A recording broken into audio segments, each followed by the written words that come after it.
here we are again. It's a bit of a bittersweet return to the Red vs. Blueniverse. On one hand, Red vs. Blue is back, and that's awesome, but unfortunately we aren't continuing the main story, and the major cliffhanger of Season 13 won't be picked up for a while. See, instead of a straightforward story, this season is an anthology set in the Red vs. Blueniverse, containing short stories, miniseries, and using many different writers and animation styles. Though I was disappointed that the main story was on hold, this season did sound very interesting. After all, I love the miniseries like Out of Mind and Recovery 1, so let's check out episode 1. Wait, really? You're gonna start out the season with something that's been out for years? If you didn't know, this is RVB Animated, a short pilot that was produced as a test for what could have been a full series. I'm not joking, it's the same short from years ago. Okay, it does have a real ending this time, explaining how it fits into the continuity of the show. It's apparently a scenario from Epsilon's Adventures in the Memory Unit. You know, it kinda ruins the point of killing off the character when you show him alive in the next episode, even if it is a flashback. Okay, there's still a few minutes left. Are you serious? The trailer? You're showing the trailer again? Do you have anything new? Alright, the season is off to a not so great start, but there's plenty more time to turn that around. Let's get into episode 2. Well, the next episode is an origin for Blood Gulch, with Flowers organizing the whole thing. There's not much to talk about this one. It's pretty funny and explains some things I was wondering about, involving Alpha, but other than that, it's pretty standard. Next up, we have the Brick Gulch Chronicles, and it's something. It's pretty funny, but kind of pointless. And then we have the Funhouse arc, and I hate this arc. Why? Well, for one thing, it's painfully unfunny. It's boring. It's trying to be classic Blood Gulch, but one of the things that made classic Blood Gulch funny was the memorable characters. These characters aren't memorable. They're just stale, lifeless things. Alright, let's get out of this one. Next up, the Sarge 3 trailer, now in live action. It's fun, but it really isn't as good as the first two. At this point, I was getting worried, as we only had 3 out of 8 episodes that were really good. But the next arc was written by Miles Luna, so I had hopes. And I wasn't let down. We open in a club in a fully animated sequence reminiscent of another popular RT show. We see this guy enter the club like he owns the place, and later we find out he does. Anyway, this is cool, but what exactly is going on? I don't see anyone I recognize.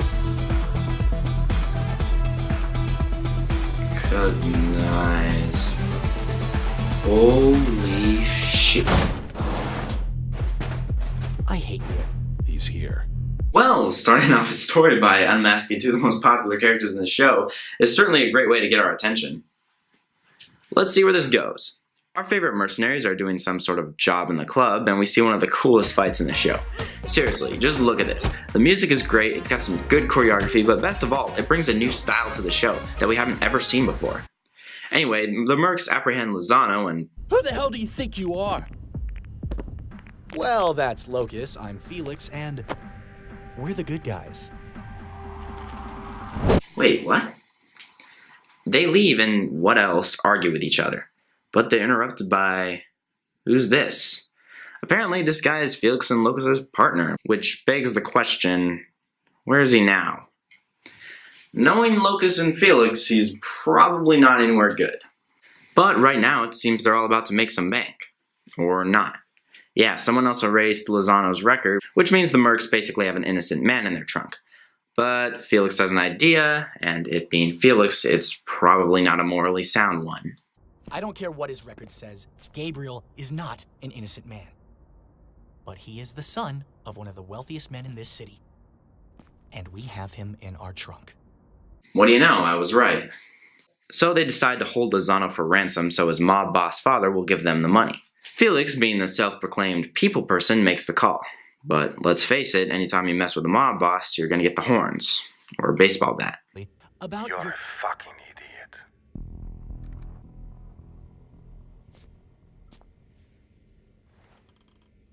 I'm sorry? No, you're not. But I'm going to make you fucking sorry. 4 million credits, or your son is dead! You think I give a shit about my son? Which is why I am personally going to bash your skulls open and feed you to my dogs. I'll be seeing you soon, gentlemen. So yeah, the mercs are kinda screwed. and... Well, we are all in danger until we sort this out!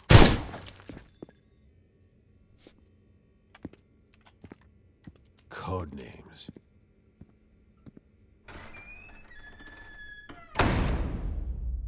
Oh boy, I think I know where Felix's fear of Locust came from.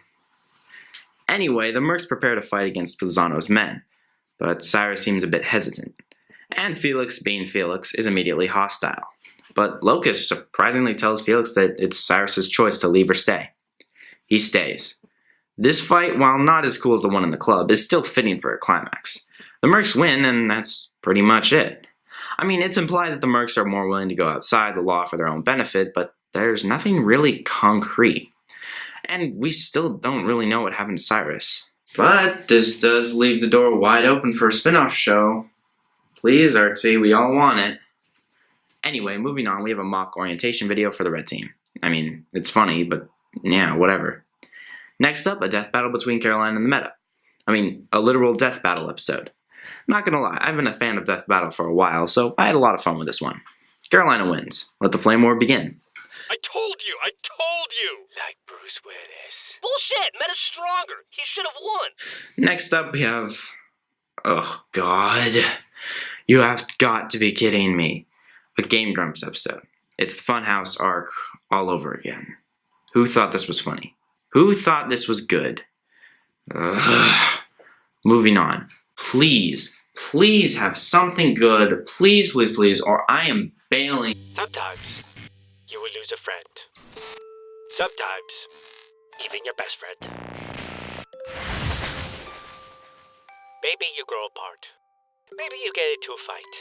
Maybe they're destroyed in an electromagnetic pulse. These things happen.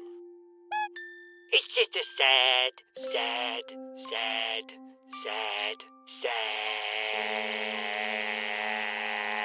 sad, sad, sad part of life.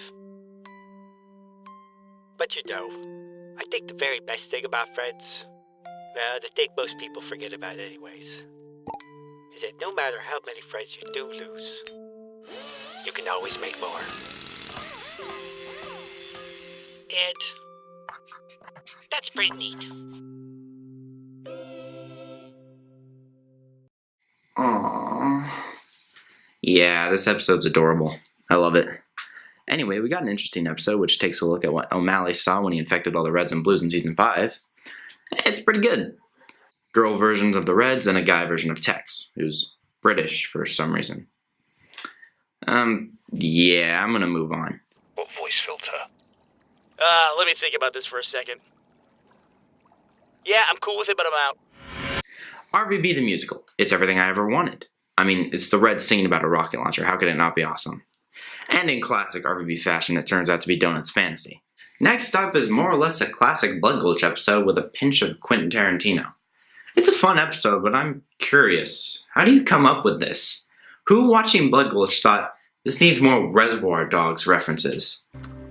So, yeah, it's still a rough cut. Dude, that was awesome! Oh, thank God. Let's move on. We have a rap battle between Sarge and Church with a nice surprise entrance from Locust and Felix. Pretty cool. Okay, after 9 one-offs, we finally get another arc. It's okay. It's nothing really special, a lot like the Funhouse arc, but unlike the Funhouse arc, this isn't painfully unfunny. It actually is okay. But other than a few good jokes, it's just kind of there. Okay, 2 episodes left, and we get an immersion. This is definitely a fun episode, but I do wish they'd used an actual RVB character instead of Miles. I love you, Miles, but my favorite part of the episode was the skit with the Reds at the beginning, and it's kind of simple for an immersion. We're going from a real-life Five Nights at Freddy's game to flipping a car. Well, it was still a fun watch. But we have one more episode this season. I wonder what it'll be. Ah, this is interesting. Well, it is definitely funny and a pretty good way to end Season 14.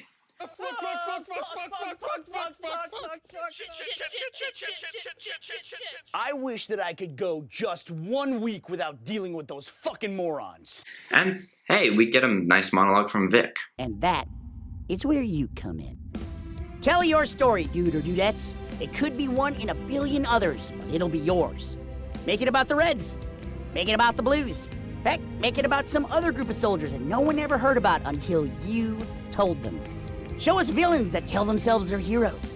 Build entire worlds brick by brick. Teach the galaxy about friendship. But whatever you do, don't stop. Because a universe without stories, well, that's just empty space, amigo. And that's how we end Red vs. Blue Wasted Potential. Okay, that's harsh. It's not a bad season. There are some bad episodes, but there's also some really fun ones and some very, very good ones.